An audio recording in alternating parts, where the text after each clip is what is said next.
Hey babe, welcome back.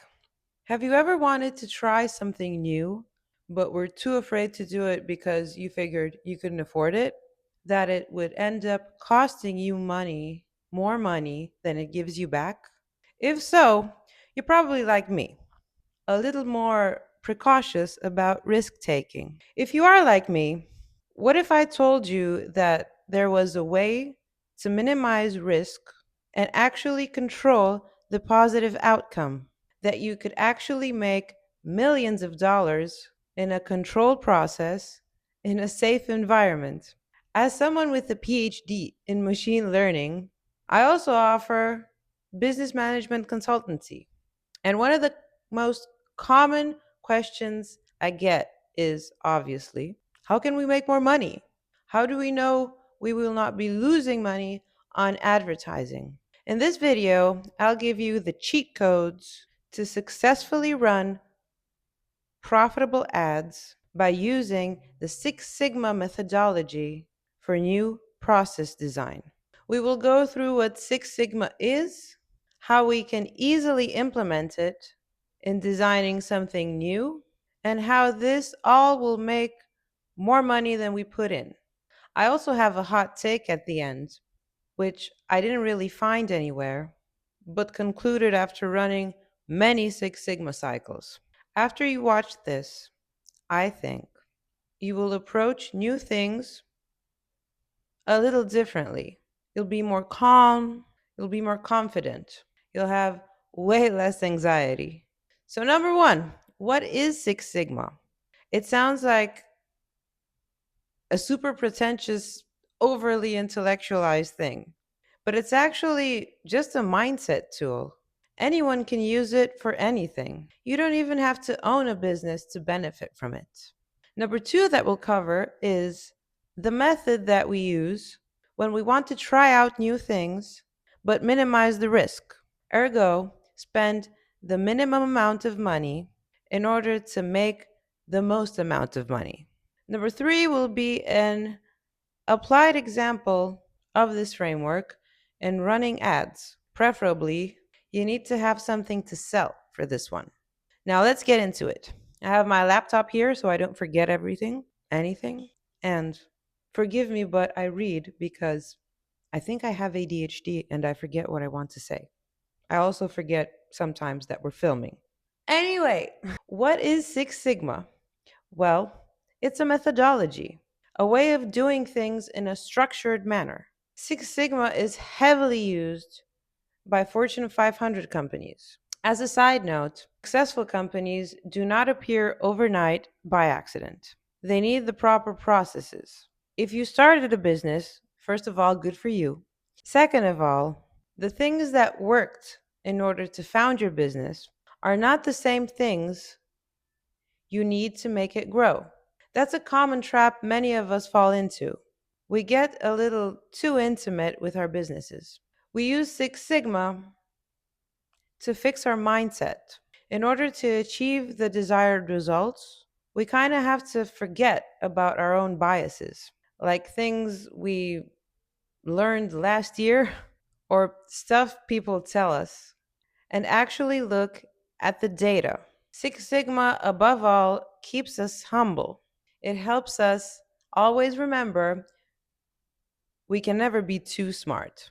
It actually teaches us that being smart is more of a hindrance. We assume we know better, and that's when most of the times we fail.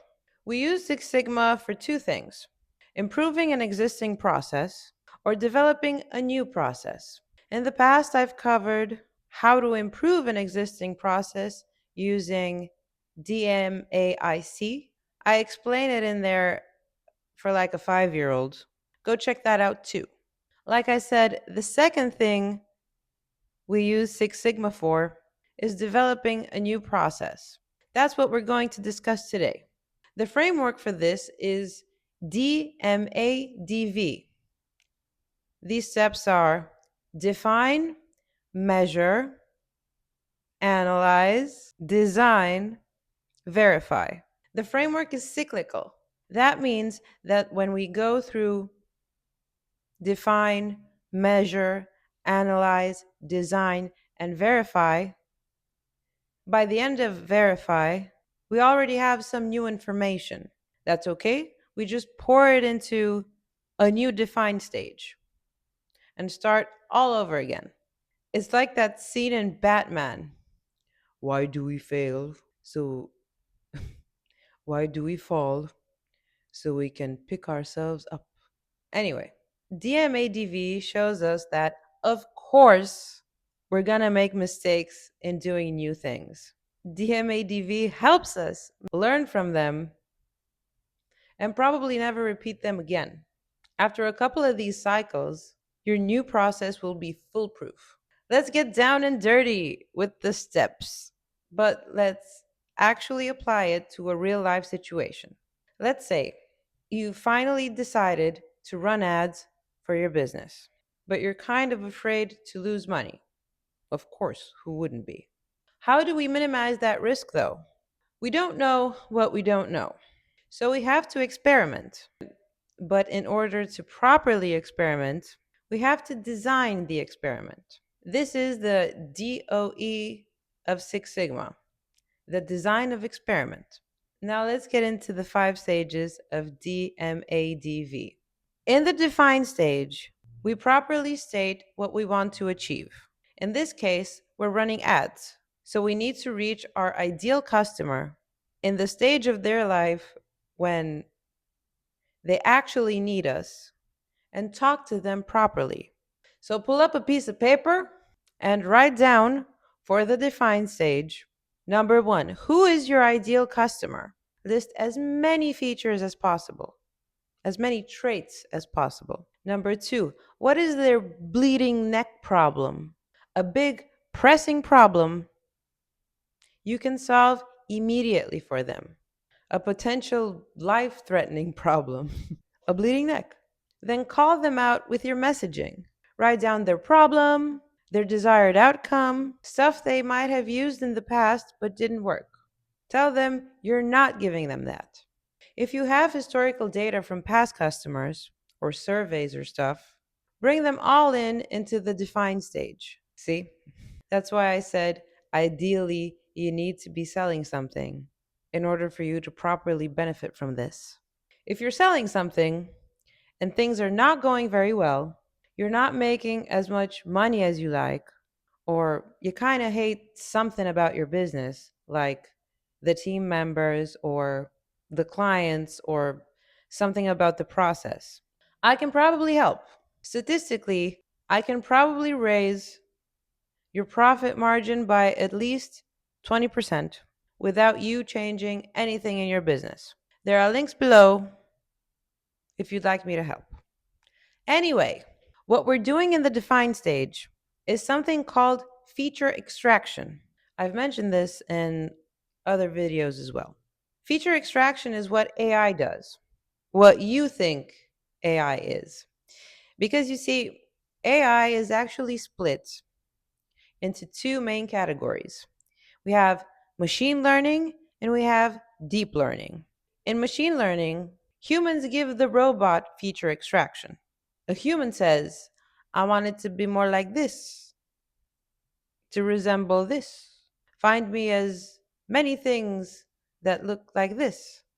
And the robot does that. In deep learning, however, the robot also does the feature extraction. ChatGPT does that.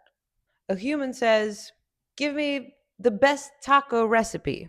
And the robot is left to figure out for itself what the best taco means. It might be a fish taco. It might be a soft taco, a gluten-free recipe. You won't know because you didn't do the feature extraction. In define, we did the feature extraction because we set intent for the new process. Then we move on to the measure stage. What do we measure for our paid ads? Do we measure reach? Do we measure conversion? Do we measure lead generation? Do we measure followers gained?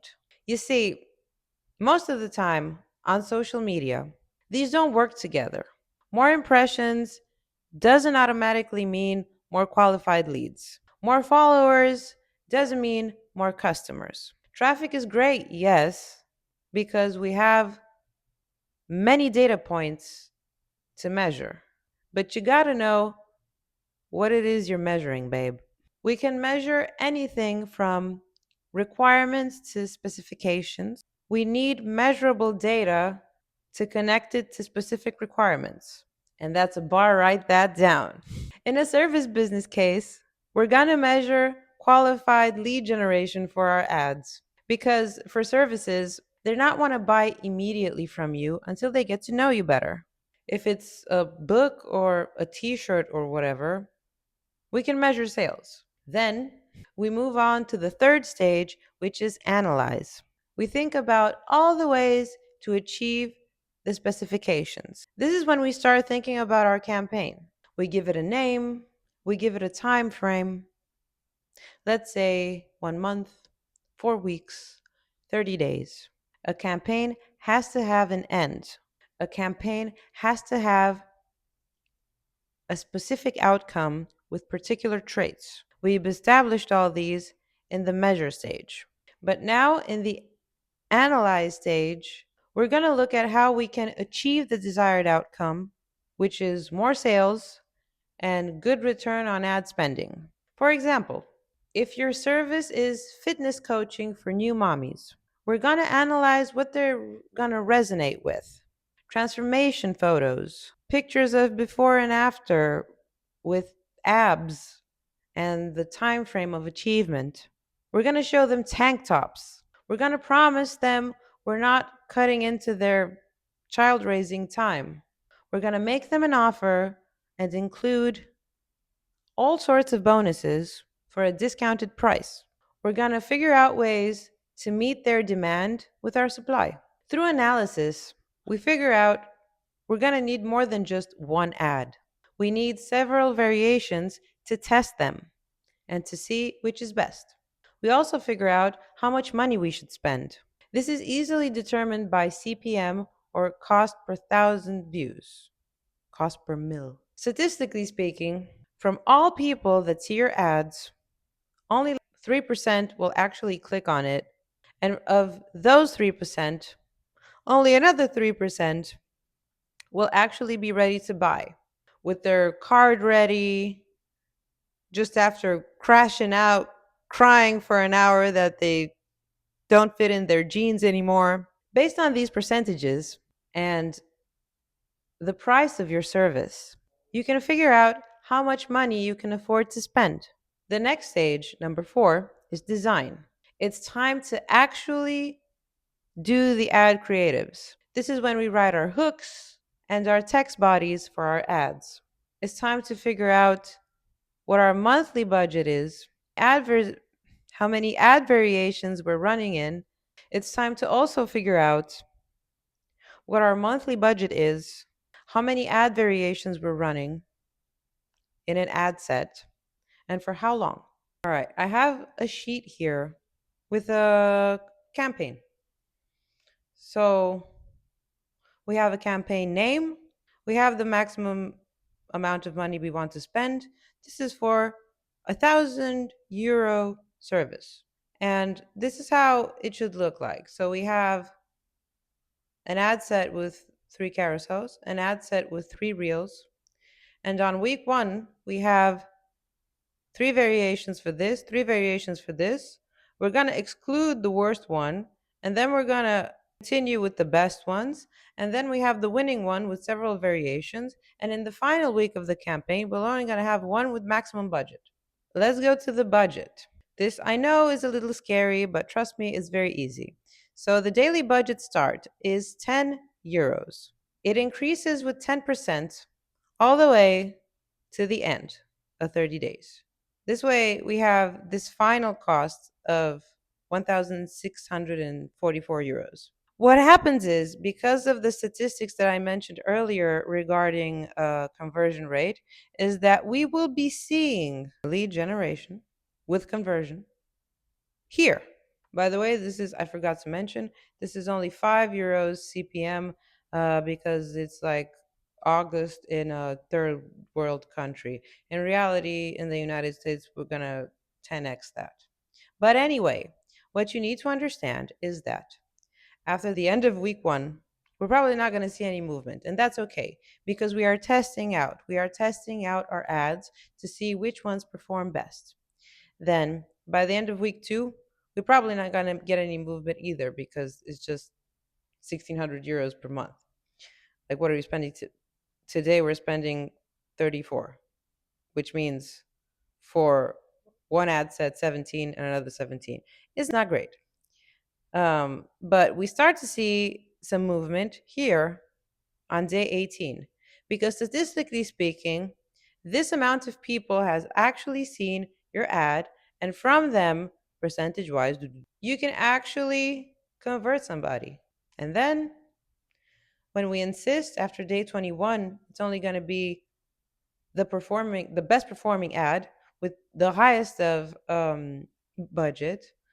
And so that's probably going to really raise the probability of here people clicking on it because you locked in on your avatar, you locked in on their bleeding neck, on the messaging, on everything. Anybody can do this as long as you experiment first in this phase. Furthermore, I would like to show you a graph of how this looks like. This would be let me make it a little smaller. All right, let me just put it like this. Cool. So this is a normal distribution. Most things happen this way. Like we have the beefy, thick mid and the very narrow tail ends. So like 80% of people are just lukewarm about you, 10% love you and hate you. It's always going to be that way. So in this case, I set a normal distribution of 1,000 euros for this ad budget, means that you should never be selling anything below 600. Six Sigma, baby. Moving on to the other point I wanted to make. Oh, a graph about the daily ad budget by variant. So I mentioned that we have, let's say for one ad set, three options. All three of them are going to have this budget, and it kind of grows. And then by the end of week one, we're gonna get rid of the losing one. So the two ones, and it's gonna be divided by two instead of three. The two ones are gonna go and then we get rid of that other one. And so most of the budget goes on the winning one. That's why experimenting is important because you first test out your hypotheses, see what works, and then go full force on the winning one. You see, I told you Six Sigma is very humble and anyone can do it. Anyone.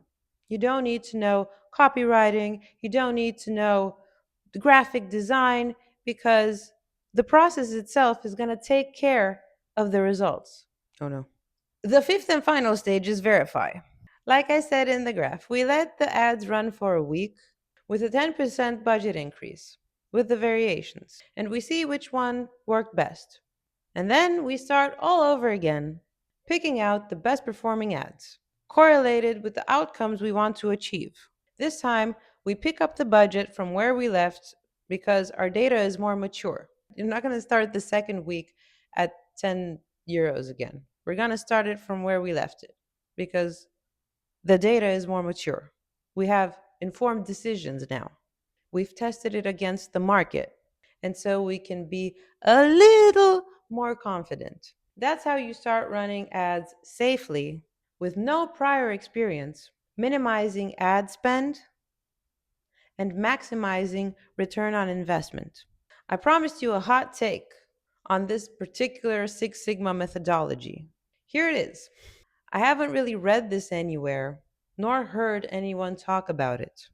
But there is a big limitation of DMADV, and that is of time. It's always going to cost time because you iterate. You can buy time, as in make the experiment go faster, by increasing your ad budget and therefore the data points. More money means more people. Like Jeremy Haynes, who sometimes runs ads at $55,000 a day budget. My God, it's like he has a time machine. But even Jeremy has to wait at least 4 or 5 days. That's the big limitation of DMADV. Check out the rest of the Six Sigma series. Bye.